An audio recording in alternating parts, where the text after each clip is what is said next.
The Comox Airport took today's drill a step further, turning it into a wide-ranging emergency response exercise. CTV's Gord Kurbis has that story.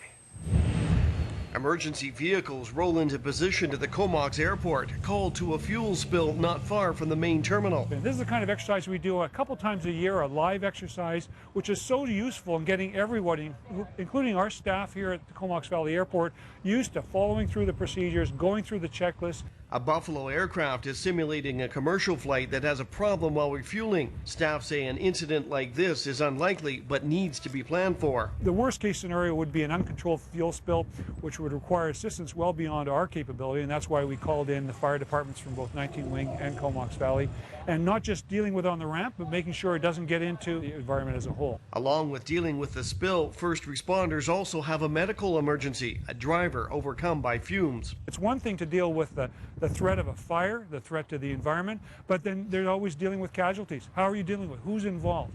How are we going to triage those folks? Are we going to do it out here? Are we going to get them inside the terminal? Events like today's scenario and this crash exercise from 2009 are ways personnel at the airport and adjoining 19 Wing Comox can work out any problems. And problems still do arise. I'm not that surprised anymore. The basics are always what come up. Communication challenges with different organizations, with different radios, different terminology. We find those kinds of lessons learned every time, but there are the odd things that come up now and again. We go, maybe we need to make a change to our procedures, our checklist. A debrief session will be held to try to further work out any of those communication problems. Gord Kurbis, CTV News at the Comox Airport.